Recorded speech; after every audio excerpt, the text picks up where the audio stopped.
एक उम्मीद सुनहरे ख्वाबों की जो आपने देख रखे हैं अपने बच्चों के लिए, सुनहरे कल की सूरत में। उस सुनहरे कल के लिए हम संवारते हैं आपके बच्चों का मुस्तकबिल। यूनिक ग्रुप ऑफ इंस्टीट्यूशन गुज़िश्ता 33 वर्षों से दिखा रहा है रास्तों को मंजिल, उम्मीद को रोशनी, इल्म से अमल की रवायत, बच्चों के रोशन मुस्तकबिल का जामिन।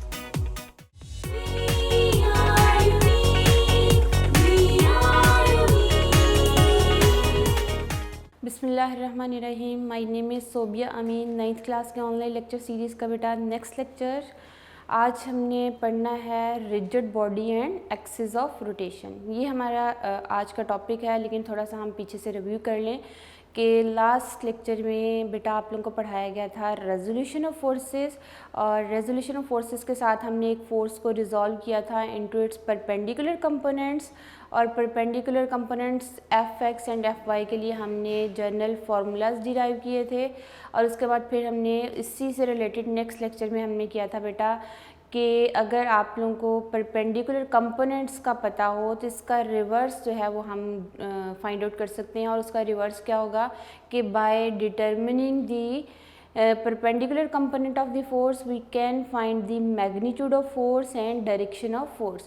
और उसके लिए हमने जो फार्मूलाज डिराइव किए थे उसको मैं ज़रा रीन्यू करा दूं बेटा कि हमने जो परपेंडिकुलर कंपोनेंट्स के लिए फार्मूलाज डिराइव किए थे वो कौन कौन से थे।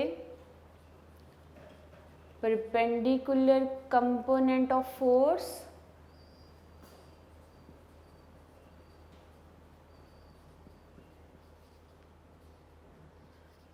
अच्छा अब ये देखिए बेटा कि वहाँ पे हमने ये कहा कि रेजोल्यूशन ऑफ फोर्स क्या थी कि फोर्स का स्प्लिट अप हो जाना, रिजॉल्व कर देना इनटू इट्स परपेंडिकुलर कंपोनेंट्स। और परपेंडिकुलर कंपोनेंट का दूसरा नेम क्या था, रेक्टेंगुलर कंपोनेंट।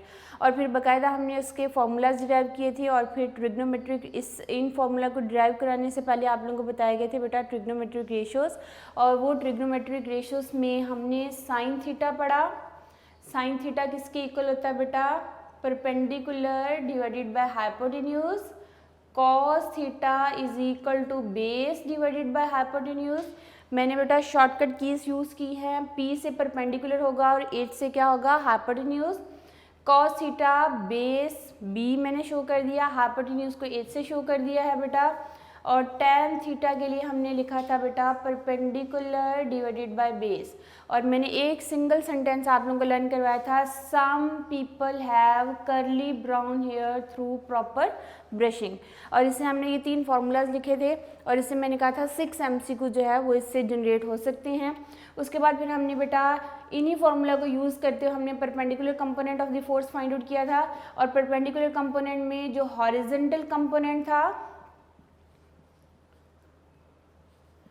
हॉरिजॉन्टल कंपोनेंट के लिए जो फॉर्मूला डिराइव किया था वो था बेटा F X, and F X is equal to F cos theta, ये हमने डिराइव किया था। फिर वर्टिकल कंपोनेंट के लिए,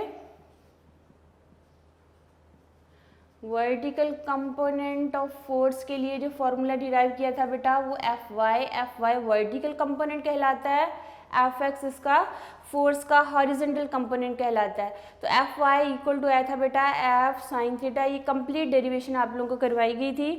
फिर हमने बेटा इन फॉर्मूला को यूज़ करते हुए हमने magnitude of force, magnitude of force के लिए हमने फार्मूला डिराइव किया था। और उसके लिए हमने ये बात कही थी कि if we know these perpendicular components then we can find the magnitude of force. और उसके लिए हमने पाइथागोरस थ्योरम लगाते हुए हमने मैग्नीट्यूड ऑफ फोर्स के लिए जनरल फार्मूला डिराइव किया था F X square plus F Y square. F X horizontal component है, एफ वाई क्या है, vertical component. Magnitude of force calculate करनी है तो फार्मूला कौन सा यूज़ होगा, F will be equal to square root F X square plus F Y square. और अगर हमने डायरेक्शन ऑफ फोर्स कैलकुलेट करनी है, डायरेक्शन ऑफ फोर्स कैलकुलेट करना है तो फिर बेटा हमने फार्मूला लिखा था theta is equal to tan inverse F Y divided by F X. ठीक है। और tan इनवर्स है ना बेटा, अगर हमने अपने कैलकुलेटर से इसकी वैल्यू निकालनी है तो शिफ्ट एंड tan का बटन आप लोग दबाओगे तो ये tan इनवर्स आ जाएगा। ठीक है, जो आपके पास वर्टिकल एंड हॉरिजॉन्टल कंपोनेंट होंगे उनकी रेशियो ले लेंगे, उसके साथ अगर हम tan इनवर्स शिफ्ट tan दबाएंगे तो हम क्या चीज़ फाइंड आउट कर सकते हैं, डायरेक्शन ऑफ फोर्स कैलकुलेट किया जा सकता है। ये बेटा 4 फार्मूलाज जो हैं इंतहाई इंपॉर्टेंट हैं। फिर से मैं इसको रिपीट कर रही हूँ। हमने जो हॉरिजॉन्टल कंपोनेंट ऑफ फोर्स के लिए फॉर्मूला डिराइव किया Fx is equal to F cos theta. Vertical component के लिए जो हमने फॉर्मूला डिराइव किया वो क्या है बेटा, Fy is equal to F sine theta. Magnitude of force के लिए जो फॉर्मूला डिराइव किया वो क्या है, F is equal to square root F X square plus F Y square. And direction of force के लिए जो कैलकुलेट किया था वो क्या था बेटा, theta is equal to tan inverse F Y divided by F X. ये 4 फार्मूलाज जो हैं that will be utilize in order to solve all these numerical almost that is present in this chapter and most of the examples can be solve by using these formulas. बहुत सारे इससे related जो है वो MCQ भी आ सकते हैं बेटा। सेम जो है यहाँ से 4 MCQ भी जनरेट किए जा सकते हैं। Formula for the horizontal component आपको बताया जाए तो आपकी बेस्ट ऑप्शन क्या होगी, F cos theta. Formula for the vertical component आपको अगर याद होगा तो फॉरन से आप उसके ऊपर टिक कर सकोगे, एफ साइन थीटा होता है। मैग्नीट्यूड ऑफ फोर्स का फार्मूलाज लर्न होंगे तो आप एग्जैक्ट आंसर को जो है वो मार्क कर सकते हो। और डायरेक्शन ऑफ फोर्स के लिए थीटा, और theta is equal to tan inverse F Y divided by F X. ये बेटा फार्मूलाज जो थे ये हमने अपने लास्ट लेक्चर्स में, प्रीवियस लेक्चर्स का रिव्यू है, यहाँ भी लिख देती हूँ मैं एक साइड पे। फिर हम अपने आज के टॉपिक पे आते हैं। F X is equal to F cos theta, F Y is equal to F sine theta. Magnitude of force के लिए square root F X square plus F Y square. And direction of force के लिए बेटा tan inverse F Y divided by F X. ये हमारा previous lecture, उसका मैंने review आपको दे दिया। आज हमने जो पढ़ना है that is a rigid body and axis of rotation. ठीक है, रिजिड का मतलब होता है बेटा सॉलिड सख्त बॉडी जिसके ऊपर फोर्स अप्लाई की जाए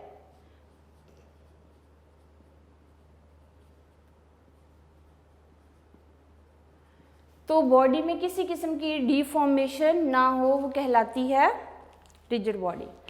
अच्छा, अब ये देखिए बेटा कि हमें पता है कि मैटर की डिफरेंट स्टेट्स होती हैं। ये ऑलरेडी आप लोगों को चैप्टर 1 में जब मैंने आपको पढ़ाया था तो मैंने ये आप लोगों को चीज़ें क्लियर कर दी थी।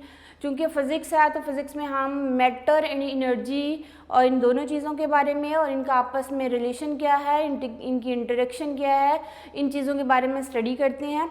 तो इन दैट केस बेटा मैटर की जो स्टेट्स हैं, 4 स्टेट्स ऑफ मैटर हमने अभी तक जो पढ़ी हैं, और भी हैं लेकिन आपकी अभी मैट्रिक लेवल तक जो आप लोगों को डिस्क्राइब की जाती हैं वो कौन कौन सी हैं, सॉलिड, लिक्विड, गैसेस एंड फिर आपने 4 स्टेट पढ़ी है प्लाज्मा।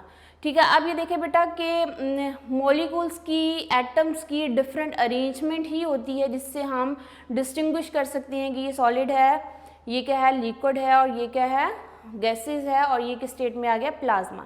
अब अगर हम बेटा सॉलिड की बात करते हैं ना तो सॉलिड में कोई भी रिजिड बॉडी होती है, और ऑलमोस्ट जो है अगर हम रिजिड बॉडी की एग्जांपल ले रहे हैं तो ये मेरे पास एक सॉलिड जो है बॉडी, जिसको मैं रिजिड बॉडी भी कह सकती हूँ, इसमें एटम्स क्लोजली पैक होते हैं। और आप लोगों को पता है कि हर matter is compose of particles, और वो जो पार्टिकल्स हैं बेसिकली वो क्या हैं, एटम्स हैं। और फिर आपको पता है एटम को स्प्लिट किया जाए तो फिर न्यूक्लियस और इलेक्ट्रॉन जो कि उस न्यूक्लियस के अक्रॉस रिवॉल्व करते हैं, वो चीज़ें हम डिस्कस करते हैं न्यूक्लियर फिजिक्स में। फिर एज ए होल एटम की स्टडी को एटॉमिक फिजिक्स कह दिया जाता है बेटा। ये बेसिकली हमने एटम्स ही बनाए हैं और इन एटम्स को ही हम पार्टिकल का नेम दे रहे हैं कि हर सॉलिड बॉडी जो है उसमें बेटा जो ये पार्टिकल्स होते हैं वो एक दूसरे के साथ क्लोजली पैक होते हैं, इनके सेंटर्स एक दूसरे के साथ जो है वो ज्वाइन होते हैं। हम अगर इनके ऊपर किसी किस्म की कोई फोर्स अप्लाई करते हैं ना तो इन पार्टिकल्स के बीच में डिस्टेंस चेंज नहीं होता। आप इनके ऊपर फोर्स अप्लाई करो तो ये जितने पार्टिकल्स हैं, चूँकि ये एक सॉलिड बॉडी है, ये एक रिजिड बॉडी है, तो इनमें पार्टिकल्स के बीच में डिस्टेंस चेंज नहीं होता। किस स्टेट ऑफ मैटर में बेटा? सॉलिड में। और सॉलिड में होता ये है कि ये इनके एटम्स के बीच में जो इंटरमॉलिक्यूलर फोर्सेस होती हैं इंतहाई स्ट्रॉन्ग होती हैं बेटा, और इन स्ट्रॉन्ग इंटरमॉलिक्यूलर फोर्सेस की वजह से ये एटम अपनी जगह से डिस्प्लेस नहीं होते। ये सारे एटम्स अपनी ही जगह पे रहेंगे, ये यहाँ से डिस्प्लेस नहीं होते। ठीक है, ये है मेरे पास एक सॉलिड बॉडी।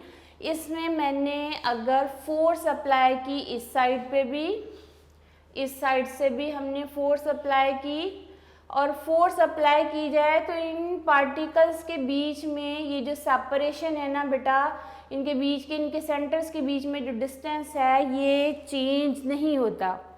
तो ऐसी बॉडी जिसमें इनके सेंटर, इन पार्टिकल्स के सेंटर के बीच में डिस्टेंस चेंज ना हो by applying the force, then this body is called the rigid body.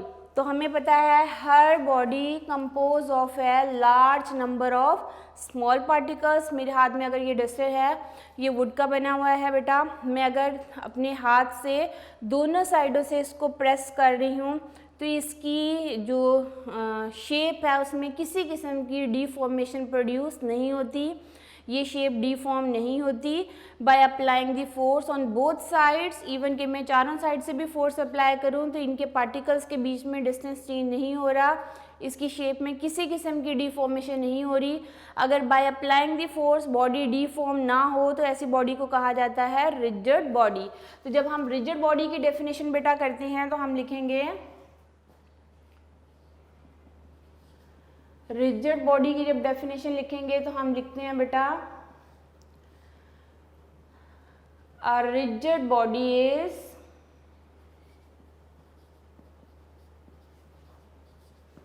composed of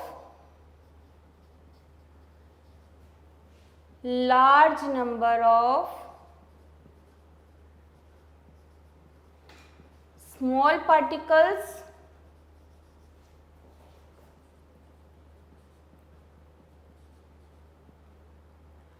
if the distance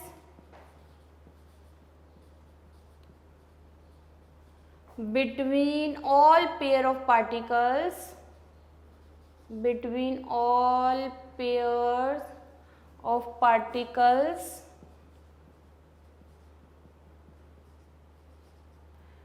do not change by applying the force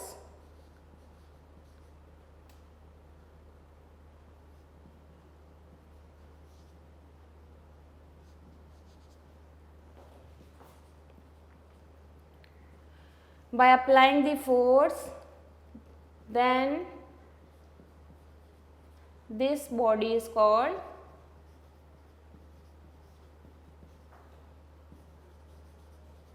rigid body।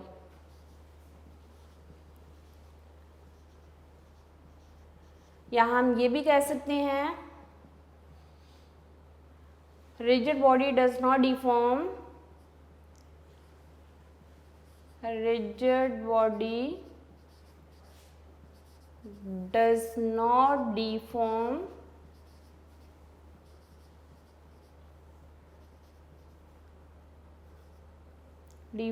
by applying the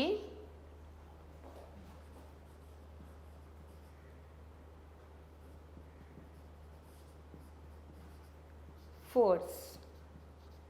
कि एक ऐसी body जिसके ऊपर force apply की जाए तो उनके particles के बीच में डिस्टेंस चेंज नहीं होता है, ऐसी बॉडी को क्या बोला जाता है? रिजिड बॉडी कहा जाता है। आपके हाथ में अगर कोई ग्लास का पीस है और आप ग्लास के पीस के ऊपर दोनों हाथों से फोर्स अप्लाई कर रहे हैं और उनके पार्टिकल्स के बीच में डिस्टेंस चेंज नहीं हो रहा तो वो बॉडी क्या कहलाएगी? रिजिड बॉडी कहलाएगी। आपके हाथ में कोई वुडन ब्लॉक है, आप उस वुडन ब्लॉक के ऊपर फोर्स अप्लाई कर रहे हो और फोर्स अप्लाई करने से उनके जो पार्टिकल्स हैं, ऑल पेयर ऑफ पार्टिकल्स, जितने पार्टिकल्स हैं उनके सेंटर्स के बीच में जो डिस्टेंस है वो चेंज नहीं होता, then this body is called the rigid body.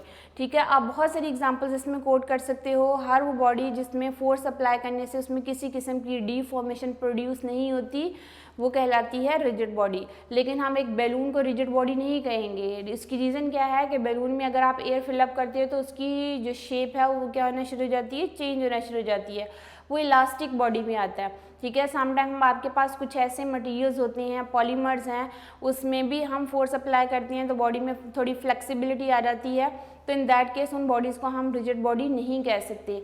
Rigid body वही बॉडी होगी बेटा जिसके ऊपर फोर्स अप्लाई करने से उसकी शेप में किसी किस्म का कोई चेंज ना आए, वो कहलाती है रिजिड बॉडी। और फोर्स अप्लाई करने से ही हमें पता चलता है कि ये रिजिड बॉडी। लेकिन हम समटाइम इतनी ज़्यादा फोर्स अप्लाई करते हैं तो बॉडी टोटली डिफॉर्म हो जाती है।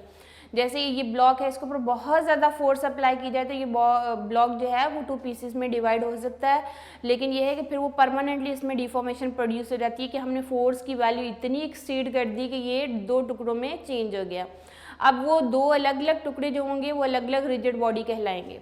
ठीक है, अब ये बॉडी मैंने कहा कि ये बेटा मेरे पास एक सॉलिड है, इसमें जितने पार्टिकल्स हैं वो सारे क्लोजली पैक हैं। ये क्लोजली पैक पार्टिकल्स के बीच में, इनके सेंटर्स के बीच में डिस्टेंस चेंज नहीं हो रहा। बाय अप्लाइंग द फोर्स, मैं इस साइड से फोर्स लगाऊं, इस साइड से फोर्स लगाऊं, टॉप से फोर्स लगाऊं या मैं बॉटम से फोर्स लगाऊं, तो इसके पार्टिकल्स अपनी जगह से डिस्प्लेस नहीं होते। इसमें पार्टिकल्स के बीच में डिस्टेंस चेंज नहीं होगा, तो ये कहलाएगी बेटा रिजिड बॉडी कहलाती है। तो डेफिनेशन हमने क्या पढ़ी कि a rigid body is composed of large number of small particles. If the distance between all these pairs of particles does not change by applying the force, then this body is called the rigid body. या हम दूसरी definition ये भी कह सकते हैं बेटा, a rigid body does not deform by applying the force and this body is called the rigid body. उसके बाद बेटा हम बात करते हैं axis of rotation की। Axis of rotation.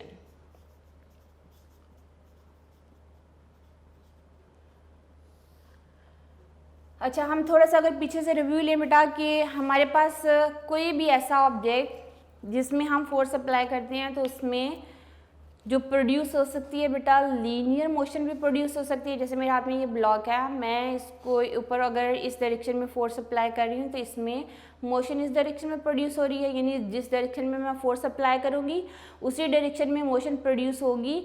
तो bye applying the force body में लीनियर मोशन जनरेट हो गई। ठीक है, लेकिन अगर मैं फोर्स इसके ऊपर इस डायरेक्शन में लगाऊं बेटा, यहाँ से फोर्स लगाऊं और इसको यूं जो है रोटेट कराना शुरू कर दूं, तो इसका मतलब है कि अब मैं इसके ऊपर लीनियर मोशन की डायरेक्शन में फोर्स नहीं लगा रही हूँ, बल्कि बॉडी की एक एंगुलर डायरेक्शन में जो है वो फोर्स अप्लाई की जा रही है। जब हम एंगुलर डायरेक्शन में फोर्स अप्लाई करते हैं ना बेटा, तो बॉडी में रोटेशन प्रोड्यूस होती है। अब ये बॉडी एक पॉइंट के अक्रॉस ये क्या कर रही है, रोटेट कर रही है। अब ये होल बॉडी इस तरह रोटेट कर सकती है। अब इसका ये पॉइंट जहाँ पे ये बॉडी रोटेट करेगी, ये पॉइंट, ये लाइन, ये पॉइंट क्या कहलाएगा, उसका एक्सिस ऑफ रोटेशन कहलाएगा। अगर मैं इसको यूं सेंटर से पकड़ के यूं रोटेट कराऊं बेटा, तो फिर इसका ये सेंटर में लाया करेगा इसका एक्सिस ऑफ रोटेशन। और अगर मैं इसको बेटा यहाँ से पकड़ के इसको यूं रोटेट कराऊं, अब इसका इस लाइन के अक्रॉस क्या लाया करेगा, एक्सिस ऑफ रोटेशन जो है वो लाया करेगा।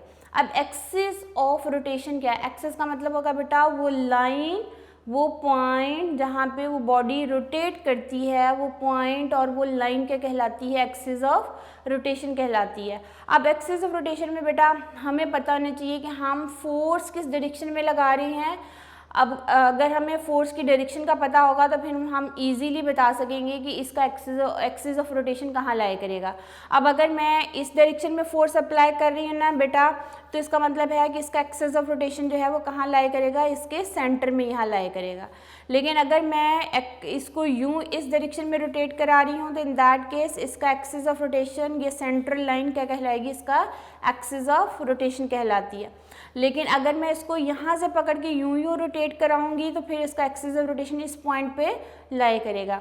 यानी अब हमने जो फोर्स अप्लाई की थी वो बेसिकली लीनियर डायरेक्शन में फोर्स अप्लाई नहीं हो रही, बल्कि एक बॉडी में रोटेशन प्रोड्यूस करने के लिए जब हम उसको एंगुलर डायरेक्शन में फोर्स अप्लाई करते हैं और बॉडी में एंगुलर फोर्स अप्लाई करने से बॉडी में एंगुलर एक्सेलेरेशन प्रोड्यूस होता है, तो फिर वहाँ पे बॉडी में रोटेशन प्रोड्यूस होती है। जब बॉडी में रोटेशन प्रोड्यूस होती है, वो रोटेशन एक पॉइंट एक एक्सिस के क्रॉस होगी, उस पॉइंट और उस एक्सिस को क्या बोला जाता है, एक्सिस ऑफ रोटेशन। तो हम कह सकते हैं ए लाइन और ए point, a line or a point along which a body rotate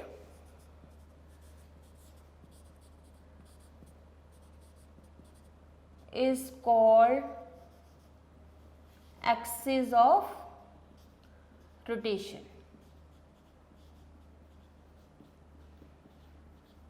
इस लाइन और इस पॉइंट को क्या बोला जाएगा बेटा, एक्सिस ऑफ रोटेशन कहा जाएगा। अब हम अगर कंसीडर करते हैं कि आपके पास एक रिजिड बॉडी है, अगर हम कंसीडर करें, कंसीडर ए रिजिड बॉडी,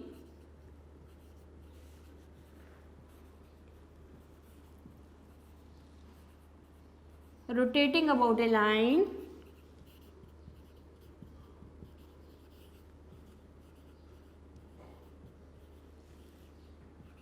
अच्छा अब अगर मैं इसकी डायग्राम ड्रॉ करूं बेटा, मेरे पास है ये एक रिजिड बॉडी, ठीक है, ये मेरे पास इस शेप में मैंने बोला कि एक रिजिड बॉडी है, इसमें ये वाला पॉइंट ऐसा है जिसके क्रॉस ये बॉडी क्या करेगी, रोटेट करेगी। यानी यूँ समझ लीजिए कि मेरे पास एक वुडन पीस है, ये कार्डबोर्ड है, मैंने उसके एक सेंटर में होल किया और वहाँ से कोई पेंसिल या कोई रॉड जो है गुजारी और उसको यूँ जो है मैंने घुमाना शुरू कर दिया। अब उस पॉइंट पे जहाँ पे मैंने रॉड या पेंसिल जो है उस होल के बीच में गुजारी और उसको मूव कराना शुरू किया, वो पॉइंट और वो लाइन क्या कहलाएगी, एक्सिस ऑफ रोटेशन कहलाएगी। और वो कार्ड पीस क्या कहलाएगा हमारे पास, दैट इज़ ही रिजिड बॉडी। अब ये रिजिड बॉडी है, इसमें हर पार्टिकल जो है बेटा वो इसी एक्सिस के अक्रॉस क्या करेगा, रोटेट करेगा, हर पार्टिकल। चूंकि ये बेटा रिजिड बॉडी है तो इसमें जाहिर सी बात है रिजिड बॉडी में बहुत सारे पार्टिकल्स होंगे जिनके सेंटर्स आपस में क्या होंगे, जॉइन होंगे। लेकिन अगर हम एक पार्टिकल की मोशन को कंसिडर करेंगे बेटा, तो ये पार्टिकल की मोशन इसके एक्सिस के अक्रॉस होगी। हर पार्टिकल, हर पेयर ऑफ पार्टिकल भी इस जो है लाइन के अक्रॉस ही रोटेट करेगा बेटा। ये मैंने रिजिड बॉडी बना दी है, इसमें हर पार्टिकल, ये सारे पार्टिकल्स हैं, तो ये पार्टिकल्स भी इस लाइन के अक्रॉस क्या करेंगे, रोटेट करेंगे। इसमें इस लाइन के अक्रॉस रोटेशन प्रोड्यूस होगी, ठीक है। तो ये लाइन क्या कहलाएगी बेटा, ये पॉइंट, ये लाइन क्या कहलाएगी, एक्सिस ऑफ रोटेशन। तो एक्सिस ऑफ रोटेशन जो है वो बेसिकली हमें डिफाइन करता है बेटा कि हम फोर्स किस डायरेक्शन में अप्लाई कर रहे हैं और बॉडी किस पॉइंट के अक्रॉस रोटेट करेगी। वो पॉइंट, वो लाइन जहाँ पे बॉडी रोटेट करती है वो क्या कहलाती है, उसकी एक्सिस ऑफ रोटेशन कहलाती है। या आप लोगों की बुक में भी बेटा एग्जाम्पल दी हुई है इसकी। तो एक्सिस ऑफ रोटेशन में वो कहता है कि consider a rigid body rotating about A line, the particles of the body move in circles, particles of the body moves in circle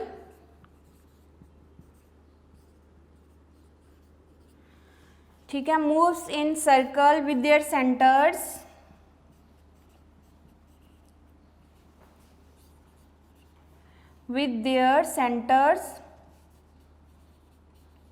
all lying on this line.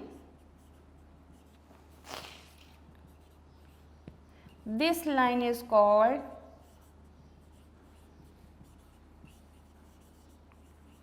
axis of rotation.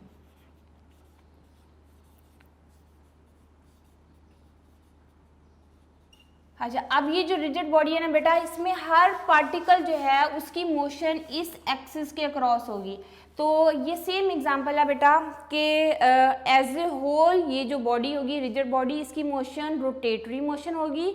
लेकिन अगर एक एक particle की motion को अलग discuss किया जाएगा तो उसकी मोशन सर्कुलर होगी। ठीक है, एज ए होल ये पूरी बॉडी की मोशन क्या है, रोटेटरी मोशन है। लेकिन एक एक पार्टिकल अलग, यानी एक एक एटम की अलग से मोशन को कंसीडर किया जाएगा तो वो क्या कहलाएगी, सर्कुलर मोशन। क्योंकि मैंने जब आप लोगों को रोटेटरी एंड सर्कुलर मोशन का डिफरेंस बताया था तो तब दो चीज़ें आपको क्लियर की थी बेटा। जो रोटेटरी मोशन होती है ना बेटा, उसमें एक्सिस ऑफ रोटेशन बॉडी के अपने अंदर लाई करता है। एज ए होल ये पूरी रिजिड बॉडी है, इसमें ये एक्सिस ऑफ रोटेशन बॉडी के अपने अंदर यानी इसमें से गुजर के जा रहा है, तो इस वजह से ये इसकी एज ए होल मोशन क्या होगी, रोटेटरी मोशन होगी। लेकिन एक पार्टिकल की मोशन को कंसीडर करूँ मैं, अगर फॉर एग्जांपल ये वाला पार्टिकल है, इस एटम की मोशन को अगर मैं कंसीडर करूँ तो ये एटम इस लाइन के अक्रॉस सर्कुलर मोशन को शो करेगा। तो इस वजह से यहाँ पे जो बात लिखी है ना बेटा, consider a rigid body rotating about A line, the particles of the body moves in circle with their centers all lying on this line, यानी हर पार्टिकल जो होगा उसकी मोशन जो है इसी लाइन के अक्रॉस होगी। तो ये पूरी जो बॉडी है बेटा वो इसी एक पॉइंट के अक्रॉस मूव करेगी, रोटेट करेगी। इस लाइन को, इस पॉइंट को क्या बोला जाएगा, एक्सिस ऑफ रोटेशन। चलिए इस एक्सिस ऑफ रोटेशन में हम एक और बात करते हैं कि मेरे पास एक सॉलिड सफियर है। ठीक है, सॉलिड मेरे पास एक सफियर है, ये मैंने सफियर बना दिया। ये पूरा सफियर जो है यहाँ इस पॉइंट के अक्रॉस जो है ये स्पिन कर रहा है।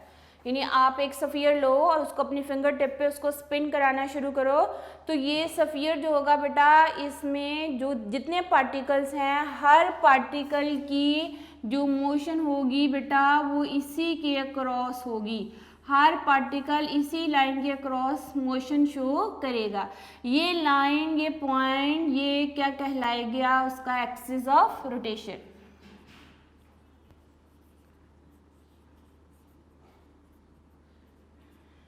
ठीक है, हर पॉइंट, हर पार्टिकल जो है वो इसी एक लाइन, इसी एक पॉइंट के अक्रॉस क्या करेगा, रोटेशन जो है मोशन शो करेगा।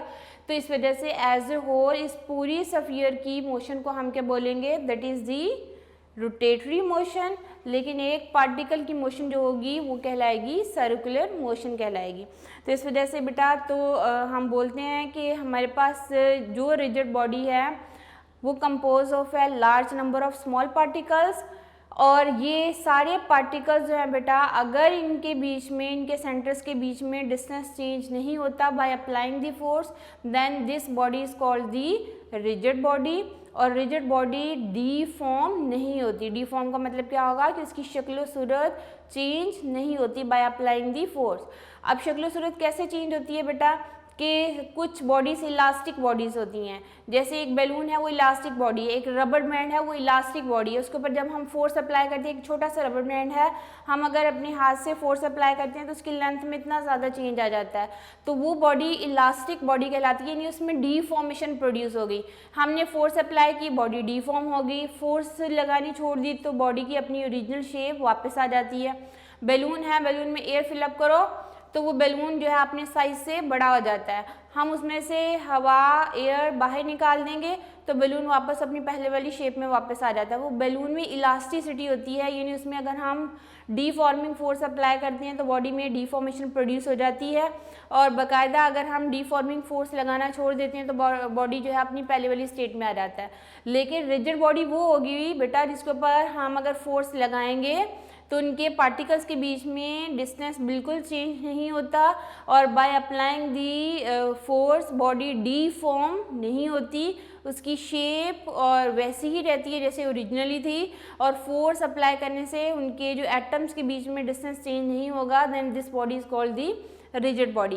और एक्सिस ऑफ रोटेशन क्या है बेटा, the line, the point across which a body rotate. आप एक जो है टॉप की एग्जांपल अगर लेते हो बेटा, आपके हाथ में अक्सर बच्चे जो है उसके साथ खेल रहे होते हैं और स्पिन कर रहे होते हैं उसको, तो अगर आप टॉप की एग्जांपल लेते हो बेटा, आपको पता है कि टॉप जो है यहाँ से इसका एक हैंडल होगा, हैंडल से अक्सर बच्चे इसको पकड़ते हैं और इसकी इंतहाई जो है शार्प एक जो है कोन, ये वाला पॉइंट जो है बेटा ये हॉरिजॉन्टल सरफेस के साथ टच करता है और हम इसको इस हैंडल से पकड़ के क्या करते हैं, यूँ एंगुलर डायरेक्शन में फोर्स अप्लाई करेंगे।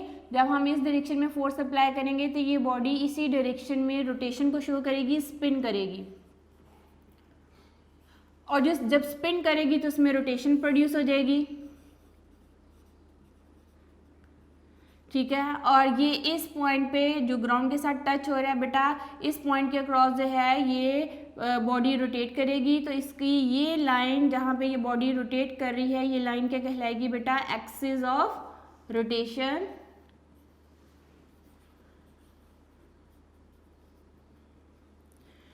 और ये भी पूरी बॉडी जो है बेटा, इसमें हर पार्टिकल जो होगा, हर पेयर ऑफ पार्टिकल जो होगा वो भी इसी लाइन के क्रॉस जो है वो मोशन शो करेगा। तो एज ए होल ये पूरा जो टॉप है ये इसी एक्सिस के क्रॉस रोटेशन या स्पिनिंग मोशन शो करता है। तो इसमें ये पॉइंट, ये लाइन क्या कहलाएगी, एक्सिस ऑफ रोटेशन कहलाएगी। तो बेटा हमने क्या पढ़ा है आज, हमने रिजिड बॉडी के बारे में पढ़ा, हमने एक्सिस ऑफ रोटेशन के बारे में पढ़ा। एज ए होल ये शॉर्ट क्वेश्चन आ जाते हैं बेटा, differentiate between the rigid body and axis of rotation जो है इसके बीच में डिफरेंस आ जाता है। 2 मार्क्स का आ सकता है आपको, 2 मार्क्स का आए तो फिर आपने एग्जाम्पल साथ कोट नहीं करनी होती है, सिर्फ इनकी डेफिनेशन जो बुक के ऊपर है वो आपने छोटे छोटे से पैराग्राफ हैं उसको लिखिएगा। और अगर ये लॉन्ग क्वेश्चन आता है तो फिर आप लॉन्ग क्वेश्चन में भी जो है एग्जाम्पल आप इसको कोट कर दोगे और साथ डायग्राम को थोड़ा ड्रॉ करके थोड़ा सा इसको एक्सप्लेन करके लिख दोगे, तो ये आप लोगों का लॉन्ग क्वेश्चन भी बन सकता है। लेकिन अक्सर ये question as a short question आता है, differentiate between the rigid body and axis of rotation.